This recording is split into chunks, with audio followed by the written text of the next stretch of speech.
Dê uma olhada nessa notícia. Inquérito sobre respiradores volta ao STF e cai nas mãos de Dino. Agora eu vou explicar essa história para você, mas para isso eu recomendo que você esteja sentado. Vamos lá. Durante a pandemia, período que até hoje é utilizado pelos militantes de esquerda como objeto da narrativa de que as mortes que aconteceram no Brasil foram por culpa do governo anterior, um grupo de governadores dos estados do Nordeste tomou uma atitude completamente controversa. Em 2020, o Consórcio Nordeste, um bloco que havia sido criado no ano anterior para ser um instrumento de integração entre os 9 estados da região, pagou 48,7 milhões de reais para uma empresa em contrato de compra de 300 respiradores.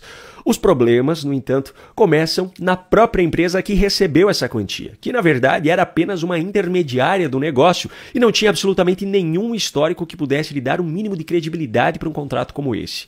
Mesmo assim, o Consórcio Nordeste lhe pagou o valor do contrato de forma adiantada. Quem eram os governadores dos estados que compunham o consórcio na ocasião? Bom, dos 9, 4 eram do PT, e desses 4, 3 tornaram-se ministros do governo Lula a partir de 2023. Rui Costa, da Bahia, Camilo Santana, do Ceará e Wellington Dias, do Piauí. Só que além dos petistas, ainda tem mais 2 de outros partidos que se tornaram ministros de Lula também. Renan Filho, do MDB, de Alagoas, e Flávio Dino, do PCdoB, do Maranhão, que foi ministro da Justiça no governo Lula e depois foi indicado pelo próprio Lula para ser ministro do Supremo Tribunal Federal, cargo que ele ocupa hoje. O presidente do consórcio, naquele momento, e principal responsável pelas decisões, era o governador da Bahia, Rui Costa, que hoje é o ministro da Casa Civil, por sinal. O resultado dessa compra não poderia ser outro. Os respiradores, que foram pagos antecipadamente, nunca foram entregues. Ou seja, os cidadãos que precisavam fazer uso desses equipamentos, mesmo tendo ajudado a pagar por eles, afinal, todo o montante era de dinheiro público, nunca puderam utilizá-los. As vidas que poderiam ter sido salvas com esses respiradores não foram salvas.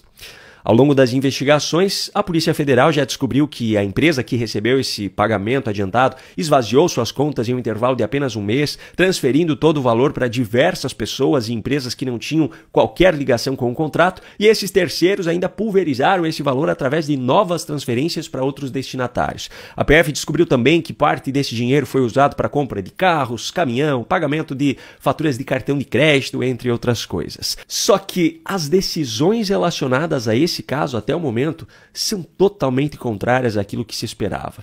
Em abril desse ano, por exemplo, o Tribunal de Contas da União decidiu inocentar Rui Costa, que era o governador da Bahia e presidente do Consórcio Nordeste, e Carlos Gabas, que era o secretário executivo do consórcio, das suas responsabilidades sobre a aquisição. Mas a pior parte ainda está no inquérito com as investigações da Polícia Federal. Em 2023, o ministro Luiz Roberto Barroso, do Supremo Tribunal Federal, inicialmente determinou que o processo fosse enviado à Justiça Federal da Bahia. Só que, recentemente, neste ano de 2025, os ministros do Supremo Tribunal Federal mudaram o entendimento da Corte sobre o alcance do foro privilegiado. Essa decisão, por sinal, foi o que fez com que, coincidentemente, aquele inquérito contra Gilberto Kassab, presidente do PSD, caísse nas mãos de Alexandre de Moraes novamente, e justamente quando Kassab havia manifestado apoio ao avanço da anistia aos presos do 8 de janeiro no Congresso. Por sinal, agora que a poeira baixou e Kassab deixou de ser do interesse de Moraes, o Procurador-Geral da República pediu o arquivamento deste inquérito. Enfim, por conta dessa mudança de entendimento do STF, a Justiça da Bahia encaminhou o inquérito da compra dos respiradores para o STJ, que é o responsável por julgar governadores. Só que nessa última terça-feira, 27 de maio, o STJ resolveu devolver o processo, que corre até hoje sob sigilo, ao STF. E a relatoria do caso caiu justamente nas mãos de Flávio Dino. Pois é, Flávio Dino era um dos governadores integrantes do Consórcio Nordeste quando o fato ocorreu, foi também, enquanto ministro da Justiça, colega de Rui Costa no governo Lula e agora será o responsável justamente sobre esse caso. Enquanto isso, toda essa turma segue chamando de genocidas os seus opositores. Agora, o caso dos respiradores está longe de ser o único a cair nas mãos mais convenientes dentro do Supremo. As decisões relacionadas à presidência da CBF, por exemplo, passaram a ficar por conta de Gilmar Mendes, que é sócio do IDP, que tem um contrato milionário com a CBF.